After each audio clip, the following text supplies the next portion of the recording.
अब जरा चुनावी राज्य दिल्ली की फाइल खोलते हैं, लेकिन फिक्र की इस फाइल की शुरुआत एक सवाल से करते हैं। दिल्ली के मुस्लिमों ने किसे वोट दिया? आमतौर पर धारणा यह है कि मुस्लिम वोटर बीजेपी को वोट नहीं देते, लेकिन दिल्ली चुनाव में मामला जरा दूसरे किस्म का लग रहा है।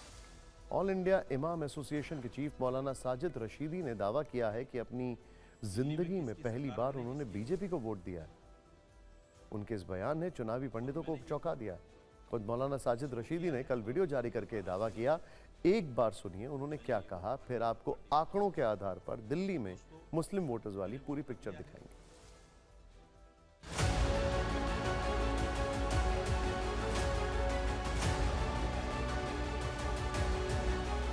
दोस्तों, मैंने वोट कर दिया है।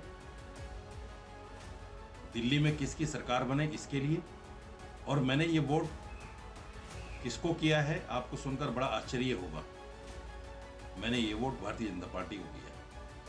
जिंदगी में पहली बार मैंने भारतीय जनता पार्टी को वोट किया है। मेरे समाज को जिस तरह से डराया जा रहा है बीजेपी का नाम लेकर, और मेरा समाज जिस तरह से डरकर जिंदगी जी रहा है हिंदुस्तान में, मैं अपने समाज से उस डर को ख़त्म करना चाहता हूँ। मैं अपने समाज को बताना चाहता हूँ कि बीजेपी को वोट देना ऐसा नहीं है कि मैंने किसी अछूत को हाथ लगा दिया है, मैंने किसी अछूत को वोट दे दिया। बीजेपी अछूत नहीं मुसलमानों के लिए, और ना मुसलमान किसी पार्टी का बंधुआ मजदूर है। कांग्रेस को वोट देकर, समाजवादी को वोट देकर, आम आदमी पार्टी को वोट देकर मुसलमानों ने अपना एक दायरा सीमित कर लिया है।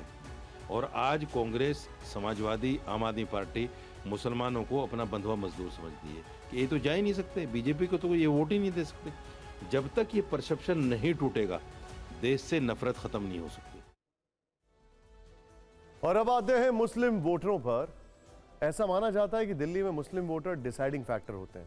अगर ये एक तरफा वोट करें तो पार्टी बढ़त बना लेती है। आंकड़ों के जरिए समझते हैं कि दिल्ली में क्या है पूरा कॉम्पोजिशन। देखिए, दिल्ली में करीब 13% मुस्लिम वोटर हैं, मुस्लिम आबादी है ये, लेकिन 2011 का सेंसस है। अभी एक्सपेक्टेड है कि करीब 15 से 16% है। 2 सीटों पर मुस्लिम आबादी करीब 50% है, और 6 सीटें ऐसी हैं जहां मुस्लिम आबादी 35% से ज्यादा है। उनमें से एक सीट ऐसी है जिसपे सबसे बड़े मार्जिन से, मतलब दूसरे सबसे बड़े मार्जिन से, ओखला से आम आदमी पार्टी के अमरतुल्ला खान जीते थे पिछली बार।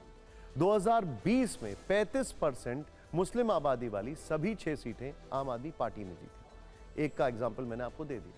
अगर 2020 के नतीजों से दिल्ली चुनाव को समझने की कोशिश करें तो CSDS के मुताबिक दिल्ली में 70 में से 8 मुस्लिम बहुल सीटें हैं। सभी 8 सीटों पर आम आदमी पार्टी को जीत मिली थी। पिछले चुनाव में मुस्लिमों की वोटिंग इतनी ज्यादा एक तरफा थी कि मुस्लिम बहुल 8 सीटों पर कांग्रेस की जमानत जब्त हो गई थी। पूरी दिल्ली की बात करें तो मुस्लिमों के 83% वोट आपको मिले थे, 83%। वैसे इस चुनाव में दिल्ली के 2020 वाले दंगे की छाया भी रही। AIMIM ने ओखला और मुस्तफाबाद से हिंसा के आरोप में जेल में बंद 2 व्यक्ति को उम्मीदवार बनाया। एक्सपर्ट्स ऐसा दावा कर रहे हैं कि ओखला में शिफाउर रहमान और मुस्तफाबाद में ताहिर हुसैन ने मुस्लिम वोटरों को अपनी तरफ खींचा है। ये दोनों AIMIM के उम्मीदवार हैं।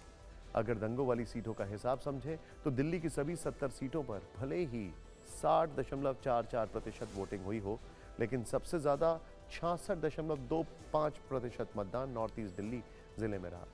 जिस मुस्तफाबाद में सबसे ज्यादा हिंसा हुई वहां करीब 69% वोटिंग हुई है। अब सिर्फ 35 घंटे बाद यह क्लियर हो जाएगा कि दिल्ली में जहां कम और जहां ज्यादा वोटिंग हुई है वहां कौन जीत रहा है। लेकिन इस सवाल पर आज नेताओं के बीच काफी चर्चा हुई कि मुस्लिमों का असली रहनुमा कौन है।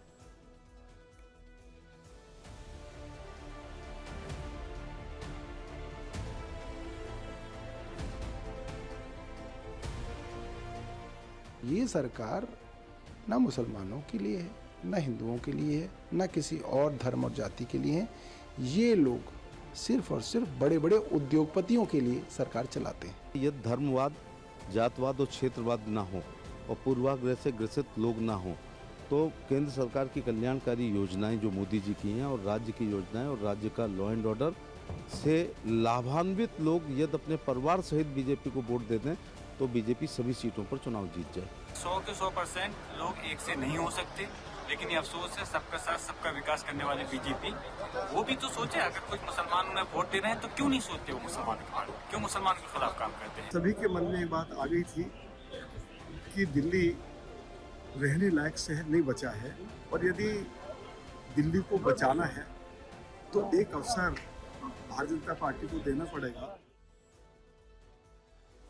दिल्ली में वोटिंग के एक दिन बाद एक्सिस माई इंडिया ने भी एक सर्वे जारी किया है।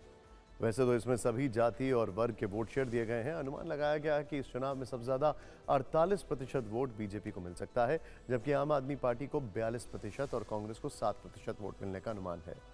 अगर मुस्लिमों के वोट प्रतिशत का सर्वे देखें तो 74% मुस्लिम वोट आम आदमी पार्टी के पक्ष में जाने का अनुमान है, यानी मुस्लिमों का एक तरफा वोट अरविंद केजरीवाल के साथ दिख रहा है। 15% के साथ दूसरे नंबर पर कांग्रेस और 5% के साथ बीजेपी चौथे नंबर पर। यह एक्सिस माई इंडिया का सर्वे का अनुमान है। असली आंकड़े तो नतीजे के आने के बाद ही पता चलेंगे।